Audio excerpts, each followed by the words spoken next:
मेरा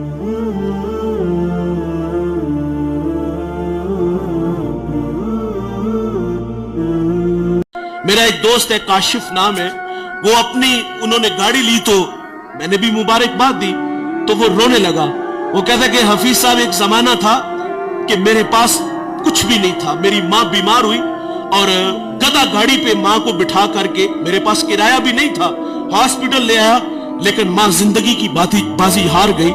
और वो कहता है कि आज सब कुछ है, गाड़ियां भी है, बंगले भी है, फैक्ट्रियां भी है, लेकिन आज माँ नहीं है। ये इंसानी फितरत है, जिसने खुशहाली देखी हो वो आरज़ू जरूर करता है कि काश कि आज मेरी माँ जिंदा होती। मैं 1997 में किबला रजा साकिब मुस्तफाई साहिब के पास तालीम हासिल करने के लिए आया, तो मेरी वालिदा ने मुझे बचपने में कहा कि बेटे, मेरी आरज़ू है कि जिस तरह किबला हजरत मिंबर पे बैठ के लोगों को अल्लाह रसूल की बातें सुनाते हैं, मेरा बेटा भी लोगों को अल्लाह रसूल की बातें सुनाए। ये मेरा ख्वाब, मेरा सपना है और मैं ये देखना चाहती हूँ। लेकिन हुआ क्या कि 1999 में वो अल्लाह के पास चली गई। अल्लाह ने बड़ी इज्जतों से नवाजा है। पूरे पाकिस्तान में जाता हूँ और हजारों के इज्तिमाअत में मैंने खिताबात किए हैं, उलमा की मौजूदगी में, बड़े बड़े मशाइख की मौजूदगी में मैंने अल्लाह रसूल की बातें सुनाई है। लेकिन कभी कभी आरज़ू मचलती है कि पर्दे की ओट में बैठ के इस बेटे से माँ अल्लाह रसूल की बातें सुने तो मेरा कद कितना बढ़ जाएगा। ये इंसानी फितरत है। वो आरज़ू करता है काश कि आज मेरे माँ बाप जिंदा होते। मेरे नबी सल्लल्लाहु अलैहि वसल्लम फरमाते हैं, जन्नत तुम्हारी माँ के कदमों तले है। और फिर अमलन हमें करके भी दिखाया। हुजूर मुसल्ले पे खड़े हैं, हुजूर ने पीछे पलट के सहाबा को देखा, छम छम आंखें बरसने लगी। माँ कब बिछड़ी थी? जब मेरे नबी की उम्र 6 साल थी। अबवा का टीला, ये एक छोटी सी बस्ती है जहां सैयदा आमिना रजी अल्लाह ताला अन्हा आके रुकती है। आपको बुखार हो गया था और बुखार तलख था जिसने सैयदा आमिना रजी अल्लाह ताला अन्हा की जान ले ली थी।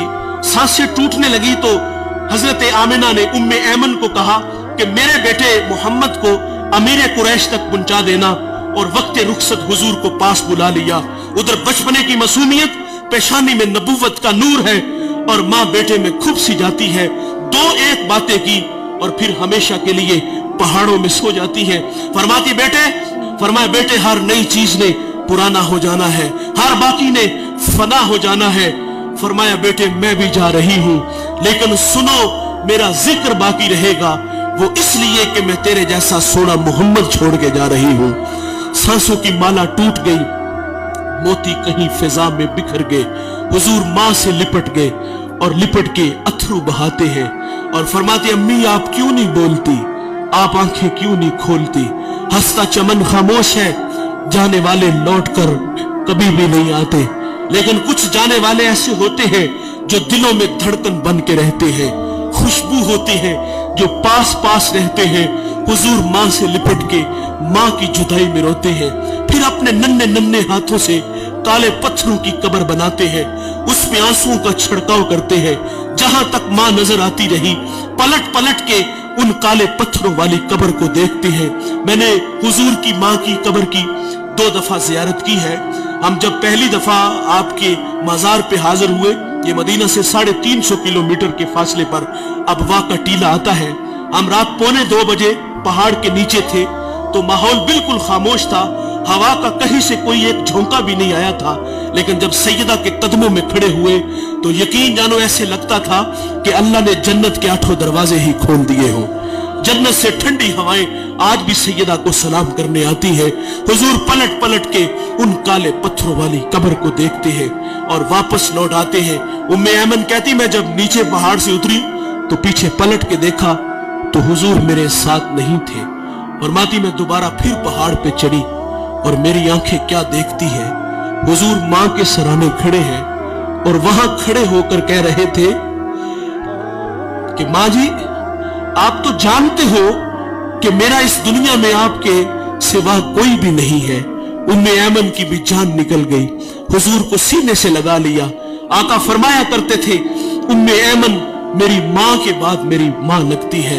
साहिब 6 साल की उम्र में माँ बिछड़ी थी, आज मुसल्ले पे खड़े हैं, ताहद्दे नजर असहाब हैं, छम छम आंखें बरस रही है। और फरमाया सहाबा, काश के आज मैं मोहम्मद की माँ जिंदा होती, میں تمہیں نماز عشاء پڑھا رہا ہوتا، اس میں سورت فاتحہ کی قرات بھی کر چکا ہوتا، پھر میری ماں کو مجھ سے کوئی کام یاد آ جاتا، وہ مسجد نبوی کے دروازے پہ آ کے کہتی، ابن محمد، میرے بیٹے محمد میری بات سنو۔ حضور فرماتے نماز توڑ کے پہلے ماں کی بات کو سنتا۔ حضور نے عملاً ہمیں ماں کی عزت کر کے بتایا، تو صاحب ان کی قدر ان کی زندگی میں کرو۔ میں ایک جگہ خطاب کرنے گیا تو ایک بوڑھا میرے پاس آ کے بیٹھ گیا اور رونے لگے۔ مجھے کہتے مولوی صاحب منو ایک مسئلہ تے دسو، جنہیں ماں ویکھی نہ ہوئے اودا کی بنے گا؟ کہیں بچپن میں ماں بچھڑ گئی، خدمت کا موقع نہ ملا، اور آج آرزو کر رہا ہے کاش ماں ہوتی تو ماں کی خدمت کرتا۔ اور مجھے وہ نکمے اور نلائق بیٹے یاد آئے کہ جنہوں نے ماں باپ کو دھکے دے کے گھر سے نکال دیا، اور ماں باپ جو ہے وہ ذلت اور رسوائی والی زندگی گزار رہے ہیں۔ آج کی اس وزن میں میں اور آپ عزم کریں کہ آج کے بعد ہم ماں باپ کا دل نہیں دکھائیں گے۔ ماں باپ ناراض ہیں تو ابھی جا کے ان سے معذرت کر لیں۔